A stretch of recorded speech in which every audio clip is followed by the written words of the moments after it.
நிறைய மகான்களோட சரிதம், மகான்களோட வாழ்க்கை முறை, அவர்கள் நமக்கு சொல்லி சென்ற உபதேசங்கள், இதெல்லாம் நம்ம பல காலமாக கேட்டுக்கொண்டு வருகிறோம். ஒரு மகானுடைய தரிசனம் நமக்கு எதற்காக கிடைக்க வேண்டும், எதற்காக ஒரு குரு பக்தி நமக்கு வரணும் அப்படின்னா ஒன்றே ஒன்று தான் பதில். இந்த மனித பிறப்பில் மட்டும்தான் சுலபமாக நம்ம முக்தியை அடைய முடியும்.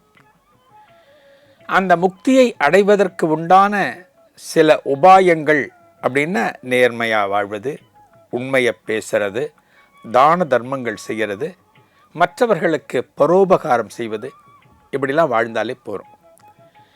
ஆனால் இந்த குணங்கள்லாம் அத்தனை சுலபமாக நமக்கு கிடைச்சிடாது. ஒரு மனுஷன் கெட்டவனாக வாழ வேண்டும் என்று தீர்மானித்து விட்டால் ஒரு சில வினாடிகளே போதும், கெட்டவனாக மாறிடலாம்.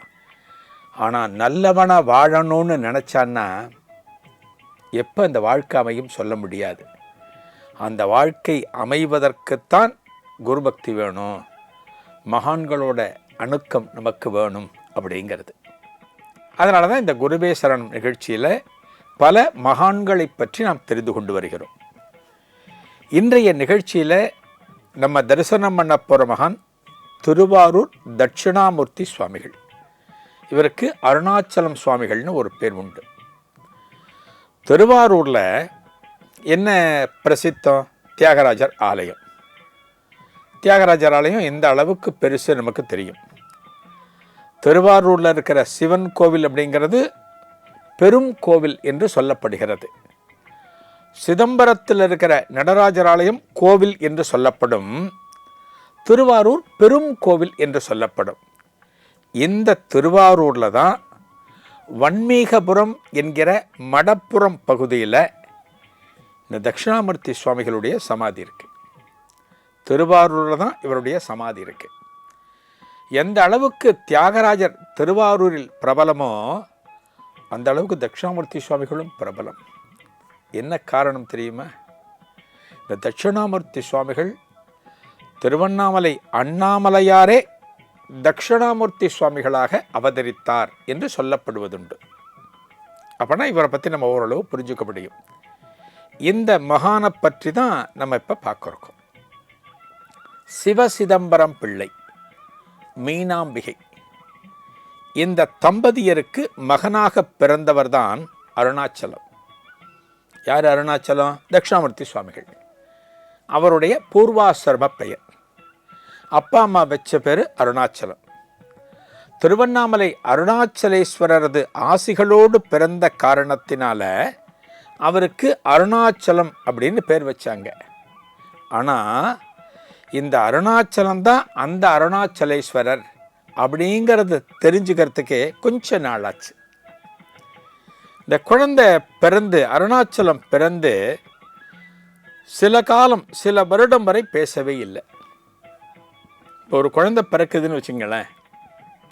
இந்த குழந்தை பிறந்த உடனே ஒரு 4 மாதம் 5 மாதம் ஆனோடனேயே அந்த வீட்டில் இருக்கிற அப்பா அம்மாவுக்கு, தாத்தா பாட்டிகளுக்கு, அந்த குழந்தையோட சொந்தங்களுக்கு என்ன இருக்கும்? குழந்தை பேசணும்.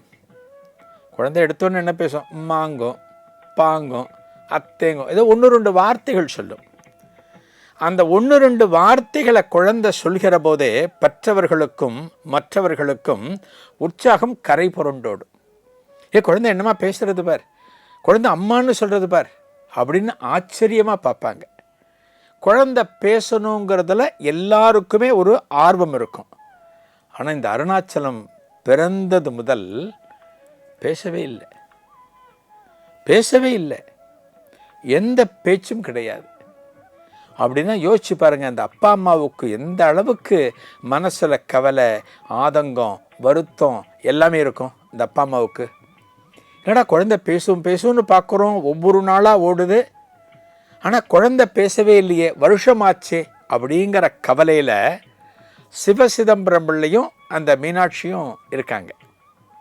ஆனால் இந்த குழந்தை எப்போ பார்த்தாலும் எப்படி இருக்கும் தெரியுமா? வீட்டில் ஒரு தியான கோலத்தில் உட்காருமா 5 வயசு வரைக்கும். 5 வயசு வரைக்கும் இந்த குழந்தை, அதாவது அருணாச்சலம், வாயைத் திறந்து ஒரு வார்த்தை பேசினது கிடையாது. யாரை பார்த்தும் எந்த விதமான உணர்வு பரிமாற்றங்களையும் செய்தது கிடையாது. குழந்தை அவ்வளோதான், இருக்குது, வீட்டில் இருக்குது, அப்படி தான் போயிட்டு இருந்தது. அருணாச்சலத்துக்கு 5 வயசாச்சு. 5 வயசு ஆனபோது ஒரு சிவயோகியார், ஒரு தவசீலர், ஒரு பெரிய ஞானி இவங்க வீட்டுக்கு வர்றாங்க. அந்த ஞானிதான் திருவண்ணாமலை அருணாச்சலேஸ்வரர் என்று இந்த புராணம் சொல்லும். அருணாச்சலேஸ்வரர் வரார், ஒரு தவசீலராக, ஒரு ஞானியாக வரார். இந்த வீட்டுக்குள்ளே வந்து சிவசிதம்பரம் பிள்ளைகிட்டையும் மீனாட்சி அம்மா கிட்டையும் பேசிகிட்டு இருப்பார். சாதாரணமாக பேசிகிட்டு இருப்பார். அப்படி பேசிட்டு இருக்கிற போது சிவசிதம்பரம் பிள்ளை தன்னுடைய மகனை பற்றி சொல்லுவார். யார்? அருணாச்சலம். எத்தனை வயசு? 5 வயசு. ஏன் சொல்கிறார்? இது வரைக்கும் அவன் பேசலை, இது வரைக்கும் வாயைத் திறந்து பேசலை. அவனை பற்றி சொல்கிறார் அந்த தவசீலரிடம். எங்கள் குழந்தை பேசவே இல்லை, 5 வயசாச்சு அப்படின்னு அந்த தவசீலர்கிட்ட சொல்கிறாங்க. இந்த தவசீலர், அப்படியா, உங்கள் குழந்தை எந்த இடத்துல இருக்குது? ரூமில், எந்த ரூமில் இருக்குது உங்கள் குழந்தை? இந்த குழந்தை எனக்கு காமிங்க அப்படின்னு தவசீலர் சொல்கிறார். யார்? அருணாச்சலேஸ்வரர். அந்த அறைக்கு கூட்டிகிட்டு போகிறாங்க. அந்த அறைக்கு கூட்டிகிட்டு போயிட்டு தவசீலர் அந்த குழந்தையை பார்க்கிறார். 5 வயசு ஆன பாலகனை பார்க்கிறார். ஒரு பத்மாசனத்தில் அமர்ந்து கொண்டு ஒரு தியானத்தில் காணப்படுகிறது. 5 வயசு குழந்தை. அந்த குழந்தையை பார்த்துட்டு தவசீலர் சொல்கிறார், யார்? சிவசிதம்பரம் பிள்ளையை பார்த்துட்டு, என்ன சொல்கிறீங்க? இந்த குழந்தையா பேச மாட்டேங்குதுன்னு சொல்கிறீங்க? இந்த குழந்தை உலகத்தில் இருக்கிற பல பேருக்கு ஞானத்தை வழங்குவதற்காக அவதரித்த அற்புத புருஷன். இந்த குழந்தையை நீங்கள் சாதாரணமாக நினைக்கிறீங்க. இந்த குழந்தை எத்தனையோ சாதனைகளை செய்ய இருக்கு. இந்த குழந்தை பேசாத குழந்தைலாம் கிடையாது அப்படின்னு சொல்லி முடிச்சுட்டு அந்த தவசீலர் சொல்கிறாராம், சிவசிதம்பரம் பிள்ளைகிட்ட சொல்கிறாராம், உங்கள் குழந்தைகிட்ட பேசி பாருங்களேன், இப்போ நீங்கள் பேசி பாருங்களேன் அப்படின்னு சொல்கிறேன். சிவசிதம்பரம் பிள்ளைக்கு ஆச்சரியம், அப்பாவுக்கு ஆச்சரியம். ஏன்னா இத்தனை வருஷமாக நம்ம குழந்தையோட பேச முற்பட்டும் பேசலை, இப்போ பேசிவிடுமா அப்படின்னு அவருக்குள்ள ஒரு சந்தேகம். மனம் தெளிவடைகிறது. என்ன காரணம்? வீட்டுக்கு வந்திருப்பவர் ஒரு ஞானி, ஒரு தவசீலர், ஒரு இறை புருஷன். ஒருவேளை அவரோட வருகைக்கு பிறகு இந்த குழந்தை பேசுமோ அப்படின்னு குதூகலப்பட்டு அப்பா குழந்தைய பார்க்கிறார். என்னப்பா நீ என்ன பண்ணிகிட்ருக்க நீ அப்படின்னு கேட்கிறார். இப்போ நம்ம வீட்டில் கேட்போம் இல்லையா, யாரோ குழந்தை ஏதோ பண்ணிகிட்டு, என்னடா பண்ணிகிட்ருக்க குழந்தை, நம்ம கேட்குறோம் இல்லையா, அது மாதிரி நீ என்ன பண்ணிகிட்ருக்க அப்படின்னு கேட்கிறார். அப்போ அருணாச்சலம் அந்த 5 வயசு குழந்தை சொல்கிறது, சும்மா இருக்கேன் அப்படிங்குது, சும்மா இருக்கேன் அப்படிங்குது. 5 வயசில் முதலாக அந்த அருணாச்சலம் பேசின முதல் வார்த்தைகளே சும்மா இருக்கேன், அவ்வளோதான். இது நாள் வரைக்கும் குழந்தை வாயிலேருந்து ஒரு மழலை சொல்ல கேட்காத அந்த பெற்றோருக்கு ஆனந்தம். குழந்தை பேசிடுத்து. அதன் பிறகு இந்த குழந்தை யாருங்கிறத பெற்றோர்களுக்கு உணர்த்த வேண்டும் என்பதற்காக அந்த தவசீலர் என்ன பண்ணுறார், அந்த குழந்தையை பார்த்துட்டு, நீ யாரப்பா அப்படின்னு கேட்கிறார். யார்? தவசீலர் அருணாச்சலத்துக்கிட்ட. அப்போ அருணாச்சலம் சொல்கிறாராம், நீயே நான், நானே நீ அப்படிங்கிறாராம். தவசீலராக இந்த வீட்டுக்கு வந்திருக்கிறது யார்? திருவண்ணாமலை அருணாச்சலேஸ்வரர், அதாவது அண்ணாமலையார். இறைவனே இந்த குழந்தை யாருங்கிறத உணர்த்தணுங்கிறதுக்காக, இந்த குழந்தைய பேச வைக்கணுங்கிறதுக்காக இவர்களுடைய கிரகத்தில் எழுந்தருளி இந்த குழந்தைய பார்க்கறதுக்கு வந்திருக்கார். குழந்தை என்ன சொல்கிறது? நான் தான் நீ, நீ தான் நான்னா, நான் தான் அருணாச்சலேஸ்வரர், நீ தான் தட்சிணாமூர்த்தி, நீ தான் அருணாச்சலம் என்பது போல சொன்ன உடனே அப்போதுதான் புரிகிறது பெற்றோர்களுக்கு இது சாதாரணமான குழந்தை அல்ல, இறைவனுடைய அருள் பெற்ற குழந்தை, இறைவனே குழந்தையாக நமக்கு அவதரித்திருக்கிறான் அப்படிங்கிறது அப்புறம்தான் தெரிஞ்சுதான். இந்த தவசீலர் அகன்ற பிறகுதான் சிவசிதம்பரம் பிள்ளை உணர்கிறார் தனது இல்லத்தில் எழுந்தருளியது சாட்சாத் திருவண்ணாமலை அண்ணாமலையார் அப்படின்னு அப்புறம்தான் தெரிகிறது. இப்போ திருவாரூர் தட்சிணாமூர்த்தி சுவாமிகள் யாருன்னு உங்களுக்கு புரியுறத? திருவண்ணாமலை அருணாச்சலேஸ்வரர். 5 வயசில் இறைவனே இவர்களுடைய இல்லத்திற்கு வந்து இந்த குழந்தை யாருன்னு பெற்றோர்களுக்கு அடையாளம் காட்டியிருக்கிறார். இந்த சம்பவத்தை பார்த்த பிறகு அப்பா அம்மாவுக்கு அந்த குழந்தை மேலே எந்த அளவுக்கு மதிப்பு மரியாதையெல்லாம் கூடும் பாருங்க. எந்த ஒரு காரியத்தை செஞ்சாலுமே இந்த அருணாச்சலத்துக்கிட்ட சொல்லாமல் செய்யவே மாட்டாராம். யார்? அப்பா சிவசிதம்பரம் பிள்ளை. கேட்காம எதுவுமே செய்ய மாட்டார். இப்போ நம்ம வீட்டில் என்ன பண்ணுறோம்? வீட்டில் ஒரு பெரியவங்க இருக்காங்க, ஒரு பெரியவங்க கிட்ட சில காரியங்களை நம்ம கன்சல்ட் பண்ணுவோம். இது போல் நான் செய்யலான்னு இருக்கேன், இந்த இடத்துல ஒரு வீடு வாங்கலான்னு இருக்கேன், என்னோடய உத்தியோகத்தை இந்த கம்பெனிலேருந்து இந்த கம்பெனிக்கு மாற்றலான் இருக்கேன் அப்படின்னு சில விஷயங்கள் போது நம்ம என்ன பண்ணுறோம்? வீட்டில் இருக்கிற பெரியவங்க கிட்ட ஆலோசனை பண்ணுறோம். அதுபோல் சிவசிதம்பரம் பிள்ளை எதுவாக இருந்தாலும் ஆலோசிப்பார். நம்ம வீடுகளில் என்ன பழக்கம்? நம்ம எதுவாக இருந்தாலும் அப்பா அம்மாட்ட நம்ம கேட்போம். அப்பா இப்படி செய்யலாமாப்பா நம்ம கேட்போம். ஆனால் இந்த வீட்டில் சிவசிதம்பரம் பிள்ளை பையன்கிட்ட கேட்பார். அப்பா நான் இது போல் நாளைக்கு இங்கே போகலான்னு இருக்கேன், போகலாமா அப்படின்னு கேட்பாரான். போகலான்னு சொன்னால் போவர், போக வேண்டான்னா போக மாட்டேன். இங்கே உள்ட்டா இந்த வீட்டில். ஏன்னா இறையருள் பெற்ற குழந்தை, இறைவனே குழந்தையாக அவதரித்திருக்கிறது. ஒரு தடவை சிவசிதம்பரம் பிள்ளை தன்னோட மகன் அருணாச்சலத்திட்ட கேட்குறார். சிதம்பரத்தில் ஆருத்ரா தரிசனம் நடந்து கொண்டிருக்கிறது, நான் சிதம்பரம் போய் தரிசனம் பண்ணலான்னு இருக்கேன், நாளைக்கு போகலான்னு இருக்கேன் சிதம்பரத்திற்கு, நான் போய் நடராஜ பெருமானை தரிசனம் பண்ணிட்டு வரலாமா அப்படின்னு பையன்கிட்ட கேட்குறேன். யார்கிட்ட? அருணாச்சலத்துக்கிட்ட. நாளைக்கு காலையில் நான் கிளம்பி போகவான்னு கேட்கிறேன். இப்போ குழந்தை அருணாச்சலம் சொல்கிறது, பாலகன் போக வேண்டாம் அப்படிங்கிறது. என்னப்பா குழந்தை போக வேண்டாம் சொல்கிற? ஆருத்ரா தரிசனம் எப்பேற்பட்ட திருவிழா, சிதம்பரத்தோடு பெரிதும் தொடர்புடைய திருவிழா. அந்த திருவிழா காலத்தில் நடராஜ பெருமானை தரிசனம் பண்ணலாங்கிறதுக்காக நான் போகிறேங்கிறேன், நீ போக வேண்டான்னு சொல்கிறியன்னு சொன்ன உடனே அருணாச்சலம் சொல்கிறாராம், நாளைக்கு இத்தனை மணிக்கு டைம் சொல்கிறார், உன்னோட அம்மா இறந்து போயிடுவா, உன்னோட அம்மா இறந்து போயிடுவா, நீ சிதம்பரத்துக்கு போயாச்சுன்னா இங்கே யார் எல்லாத்தையும் காரியங்களை பார்க்கறது? குழந்தை 5 வயசு குழந்தை சொல்கிறது. அவருக்கு தூக்கி வாரி போடுறது சிவசிதம்பரம் பிள்ளைக்கு. இப்போ யாரான ஒருத்தர் இறந்து போயிடுவாங்க அப்படின்னா, நாளைக்கு இறந்து போயிடுவாங்க அப்படின்னா அந்த உடல் நிலை என்ன கண்டிஷனில் இருக்கும்? ரொம்ப மோசமாக இருக்கும், நோய் ரொம்ப முத்தி போயிருக்கும். இப்போ ஆஸ்பத்திரியில் சொல்லுவாங்க இல்லையா, ஒரு 85 வயசு 90 வயசு ஒருத்தர் அட்மிட் பண்ணியிருக்கோம், சார் நீங்கள் வீட்டுக்கு கூட்டிகிட்டு போயிடுங்க சார், 2 நாள் தான் சார் தாங்குவார். நம்ம கேட்டிருக்கோம் இல்லையா, 2 நாள் தான் தாங்குவார், 1 நாள் தான் தாங்குவார், 12 மணி நேரம் தான் தாங்குவார்னு சொல்லுவாங்க. நம்ம உடனே பதட்டம் அடைவோமா? ஏன்னா அவருக்கு ஏற்கனவே 85-90 வயசு ஆயாச்சு. அப்படியா டாக்டர்? பதற மாட்டோம். ஆனால் இங்கே ஏன் சிவசிதம்பரம் பிள்ளை பதறுகிறார்னா, அவங்க அம்மா நல்லா இருக்காங்க, நல்ல ஆரோக்கியத்தோடு இருக்காங்க, அவங்க அம்மாவுக்கு எந்த விதமான நோய் நொடியும் கிடையாது. அந்த அம்மா நாளைக்கு இறந்து போடுவாங்கன்னு சொன்னால் அது எப்படி நம்ப முடியும், எப்படி ஏற்றுக்கொள்ள முடியும்? இவர் ஆச்சரியமாக பார்க்குறார். ஆனால் அந்த அருணாச்சலம் சொன்னது தான் அப்படியே நடக்கும். அடுத்த நாள் நம்ம இறந்து போயிட்டாங்க. சிவசிதம்பரம் பிள்ளையோட அம்மா, அதாவது அருணாச்சலத்தினுடைய பாட்டி, எப்படி இறந்து போனாங்க தெரியுமா? நோய் நொடியே கிடையாதுன்னு சொன்னேன் இல்லையா. சாப்பிடும்போது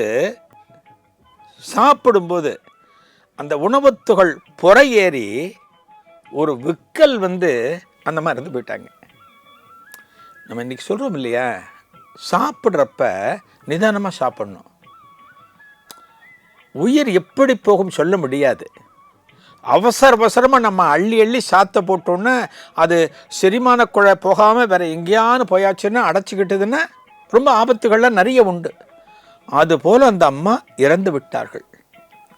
பையன் நேத்திக்கே சொல்லியிருக்கான் அம்மா இறந்துடுவாங்கன்னு அப்படின்னு. ஆச்சரியமாக மகனை பார்த்துட்டு அம்மாவுக்கு செய்ய வேண்டிய கடமைகளை செய்கிறார். இவர் அம்மா போவாங்கன்னு கரெக்டாக சொல்லியாச்சு. அம்மா போயாச்சு. என்ன சொன்னாலும் கேட்க ஆரம்பித்தார் அப்பா.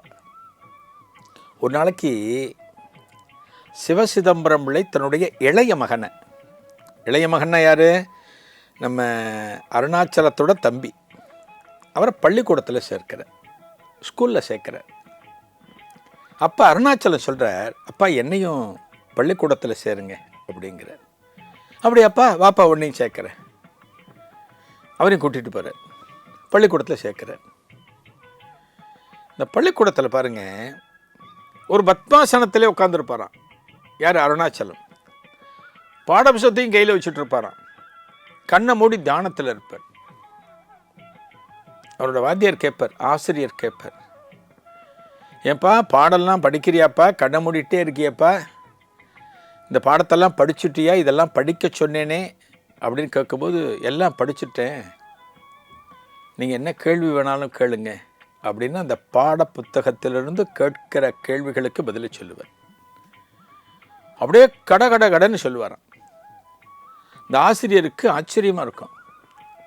என்னடா அது இவன் படிக்கிறதாவே தெரியல, ஒரு தியானத்தில் உட்காந்துருக்கான் பள்ளிக்கூடத்தில் அப்படின்னு அந்த ஆசிரியருக்கு மெல்ல மாணவன் மேலே ஒரு மதிப்பு வந்தது.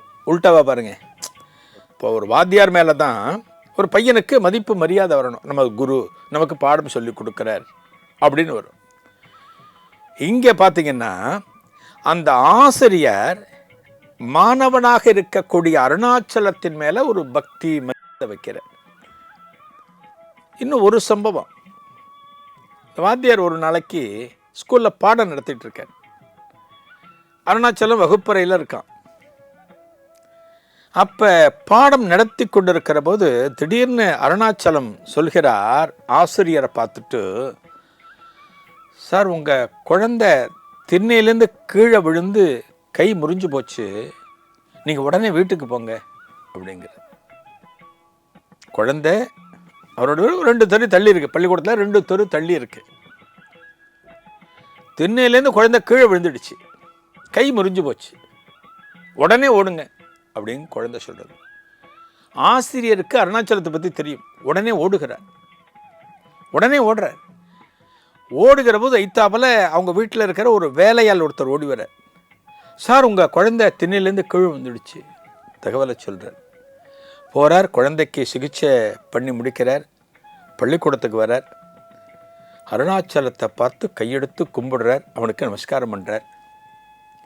நீ கீழே உட்காந்துருக்கன்னா நான் நாற்காலியில் உட்கார மாட்டேன், நானும் கீழே தான் உட்காருவேன், நீ சாதாரணமான குழந்தை அல்ல அப்படின்னு ஆசிரியர் சொல்லி, இது ரொம்ப தனக்கு தர்ம சங்கடமாக இருக்குன்னு சொல்லிட்டு ஒரு காலகட்டத்தில் அருணாச்சலம் பள்ளிக்கு போகிறதே நிறுத்திட்டாராம். ஏன்னா ஏதான ஒரு பள்ளிக்கூடத்தில் ஆசிரியரும் கீழே உட்காந்து நம்ம கேள்விப்பட்டிருக்கோமா, பார்த்துருக்கோமா, இதை பார்த்துட்டு ஸ்கூலுக்கே போகிறது இல்லையா.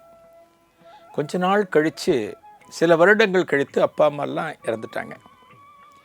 அதன் பிறகு யாத்திரை போகிறார். எங்கே? திருக்கழுக்குன்றம், நாகப்பட்டினம், சிதம்பரம், சென்னை, பல திருத்தலங்களுக்கு யாத்திரை செல்கிறார் அருணாச்சலம். இந்த யாத்திரெல்லாம் முடிச்சுட்டு கடைசியாக இங்கே வராருன்னா திருவாரூருக்கு வர. திருவாரூருக்கு இப்போ தான் வர.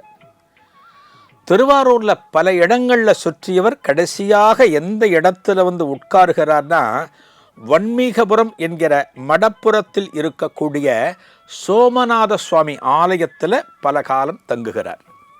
இந்த ஆலயத்தில் தங்குகிறார். அங்கே இருக்கக்கூடிய வடம்போக்கி அப்படிங்கிற ஆற்றின் கரையில் தங்குகிறார். இதுதான் அவருடைய இருப்பிடமாக மாறியது. இங்கே தான் சமாதியும் இருக்குது. இங்கே தான் தனது கடைசி காலத்தில் பல காலம் இருந்தார். இந்த காலகட்டத்தில் ஒரு சித்தூர்னு ஒரு ஊர், ஒரு கிராமம் அது. அங்கே ஒரு அன்பர் இருந்தார், சோமநாதர்னு பேர். அவருக்கு ஒரு தீராத வயிற்று வலி. எத்தனையோ கோவில்களுக்கு போனார், என்னென்னவோ சிகிச்சை முறைகளை பண்ணினார். ஆனால் அவருக்கு இந்த வயிற்று வலி குணமாகலை. இந்த வயிற்று வலி குணமாவதற்கு என்ன பண்ணணும் அப்படின்னு யோசிச்சு அவர் தன்னுடைய கிராமமான சித்தூரில் இருந்து சிதம்பரத்திற்கு செல்கிறார். அப்பெல்லாம் எல்லாருக்கும் பார்த்தீங்கன்னா சிதம்பரம் நடராஜ பெருமான் தான் எல்லாருக்கும், அவர் எல்லாத்தையும் சரி பண்ணிவிடுவார். நடராஜ பெருமான் கிட்ட போகுன்னு அவருடைய சந்நிதிக்கு வருகிறார். நடராஜ பெருமான் கிட்ட பிரார்த்தனை பண்ணுறார். சில நாட்கள் தங்குகிறார். ஆனால் அவருக்கு வயிற்று வலியில் ஒரு குணம் தெரியலை.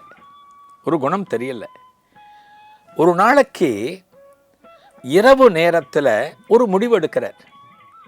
அந்த நடராஜ பெருமான் ஆலயத்தில் அர்த்தஜாம பூஜை நடக்கிற போது அந்த கொடூரமான ஒரு முடிவை எடுக்கிறார் இந்த சோமநாதர். சிதம்பரத்தில் அர்த்தஜாம பூஜை நடக்கிற போது கையில் ஒரு சின்ன கத்தி வச்சுக்கிறார். சின்ன கத்தி, யாருக்கும் தெரியாமல் கருவறைக்குள்ளே போகிறார். யார்? இந்த சோமநாதர். தன்னுடைய வயிற்று வலி குணமாகலை அப்படின்னா இறைவனுக்கு முன்னால் தனது உயிரை மாய்த்து கொள்வது அப்படின்னு முடிவெடுத்து கருவறைக்குள்ளே மறைஞ்சுட்டார். பூஜெல்லாம் முடித்த பிறகு தீட்சிதர்கள் வெளியில் வந்துட்டாங்க. இவர் இருக்கிறது தெரியல. இவர் என்ன பண்ணுறார், ஒரு கட்டத்தில் எல்லாம் ஆடி அடங்கின பிறகு, நடராஜா, என்னுடைய வயிற்று வலியை நீ குணமாக்கலை, எனக்கு வேற வழி தெரியல, எனது உயிரை நான் மாய்த்து கொள்ளப் போகிறேன்னு என்ன பண்ணுறார், அந்த கத்தி எடுத்து தன்னை கொல்வதற்காக போகிற போது ஒரு அசரீரி வாக்கு. யாரிடமிருந்து? சிதம்பரம் நடராஜ பெருமானிடமிருந்து. என்ன அசரீரி வாக்கு? திருவாரூரில் போய் தட்சிணாமூர்த்தியை வணங்கு, எல்லாம் சரியாக போயிடும். அவ்வளோதான். திருவாரூரில் போய் தட்சிணாமூர்த்தியை வணங்கினா நமக்கு என்ன தெரியும்? ஓ, திருவாரூரில் சிவன் கோவிலில் இருக்கிற தட்சிணாமூர்த்தி, தென்முக கடவுள் சொல்லுவோம் இல்லையா, அவரை கும்பிடணும் போல இருக்குன்ட்டு இவர் அடுத்த நாள் புறப்பட்டு திருவாரூருக்கு வரார். இந்த திருவாரூர் சிவன் கோவிலில், அதாவது தியாகராஜ பெருமான் ஆலயத்தில் இருக்கிற தட்சிணாமூர்த்தியை வணங்குகிறார். அவருக்கு அபிஷேகம்லாம் பண்ணுறார். அவருக்கு அபிஷேகத்தெல்லாம் பண்ணி முடிச்சுட்டு தனக்கு வயிற்று வலி போகலையேன்னு சொல்கிற போது இறைவன் மீண்டும் அசரீரியாக சொல்கிறார், நான் எங்கடா இந்த தட்சிணாமூர்த்தியை சொன்னேன்? திருவாரூரில் உடம்புல ஒட்டு துடி இல்லாமல் திகம்பரராக இருக்கிற தட்சிணாமூர்த்தியை சொன்னேன். ஓடம்போக்கி ஆற்றின் கரையில் அவன் இருப்பான் அப்படின்னு நடராஜ பெருமான் சொல்ல, அதன் பிறகு ஓடம்போக்கி ஆற்றின் கரைக்கு வந்து இவரை கண்டுபிடிக்கிறார். இந்த அருணாச்சலம் சுவாமிகளுக்கு அதுவரை அருணாச்சலம் சுவாமிகள்னு பேர்.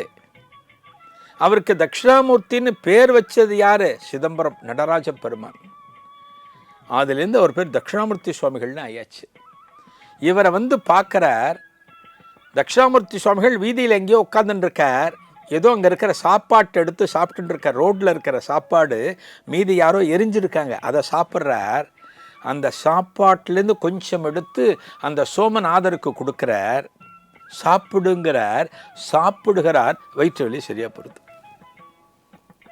அதன் பிறகுதான் தட்சிணாமூர்த்தி சுவாமிகள் தன்னோட காலத்திலேயே, அவர் வாழ்கின்ற காலத்திலேயே அவருக்கான அந்த கோவில், இன்னைக்கு தரிசனம் பண்ணுறோம் இல்லையா சமாதி கோவில், இடத்த வாங்கியாச்சு. இடத்த வாங்கி எங்கள் கோவிலே கட்டிட்டாங்க அவருடைய அடியார்கள். சுவாமிகள் எந்த இடத்துல சமாதி ஆகணுமோ அந்த சமாதிக்கு உண்டான இடத்தையும் நிறுவிட்டாங்க. ஒரு சுரங்கப்பாதை அமைச்சு நிறுவிட்டாங்க. இங்கே தான் சுவாமிகளோட உடல் இருக்க போகிறதுன்னு இடத்தையும் தீர்மானிச்சிட்டாங்க. அந்த கோவிலுக்கு வழிபாடுகளும் நடக்கிறது அந்த கோவிலுக்கு. அப்போ தஞ்சாவூரை ஆண்ட சரபோஜி மன்னர்கள் ஒரு பானலிங்கத்தை காசியில் இருந்து கொண்டு வந்து இங்கே வச்சாங்க. தஞ்சாவூர் சரபோஜி மன்னர், நகரத்தில் இருக்கக்கூடிய பிரமுகர்கள், இவருடைய பக்தர்கள் எல்லாரும் சேர்ந்து அந்த கோவிலை கட்டினாங்க. ஒரு காலகட்டத்தில் சுவாமிகள் சொல்கிறார், நான் பிரிந்து போகப் போகிறேன்னு ஒரு சூட்சுமமாக சொல்கிறார். அவருடைய முக்கியமான சீடர் ஒருவர் இதை புரிந்து கொண்டு சுவாமிகள் சமாதியாகப் போகிறார் என்பதை அவரது பக்தர்கள் அனைவருக்கும் தெரிவித்து எல்லோரையும் வரவழைத்து சுவாமிகளுடைய சமாதியானது அங்கே நிகழ்கிறது. சுவாமிகளுடைய சமாதி பகல் நேரத்தில் 12 மணிக்கு, ஒரு மத்தியான நேரம் 12 மணிக்கு சமாதியானார். அந்த 12 மணிக்கு சமாதி ஆனதுனால சொன்ன பார்த்தீங்களா, இன்றைக்கும் கரெக்டாக 12 மணிக்கு அங்கே பூஜை நடக்கும். 12 மணிக்கு நடக்கிற அந்த பூஜையில் கலந்து கொள்வதற்கு சிவனடியார்கள் இந்த பாரத தேசத்தின் பல பகுதிகளில் இருந்தும் இந்த ஆலயத்தில் குவிவார்கள். இந்த கோவிலை பார்த்தாலே, அந்த கோவிலில் 12 மணிக்கு நடக்கிற அந்த வழிபாட்டை நம்ம தரிசனம் பண்ணினாலே அந்த தட்சிணாமூர்த்தி சுவாமிகளுடைய அருள் பரிபூர்ணமாக அனைவருக்கும் கிடைத்துவிடும். இன்னைக்கும் அந்த இடத்துல சுவாமிகள் இருந்து கொண்டு தன்னை தேடி வருகிற, தன்னை நாடி வருகிற பக்தர்களுக்கு தனது இன்னருளை வழங்கி கொண்டு வருகிறார். அப்பேற்பட்ட அற்புதமான மகான் திருவாரூர் தட்சிணாமூர்த்தி சுவாமிகள். திருவாரூரில் மடப்புறம் பகுதியில் ஓடம்போக்கி ஆற்றின் கரையில் இவருடைய சமாதி ஆலயமானது அமைந்திருக்கிறது. இந்த மகானை தரிசித்து இவருடைய இன்னருளை அனைவரும் பெற வேண்டும் என்று இந்த வேளையில் கேட்டுக்கொள்கிறேன்.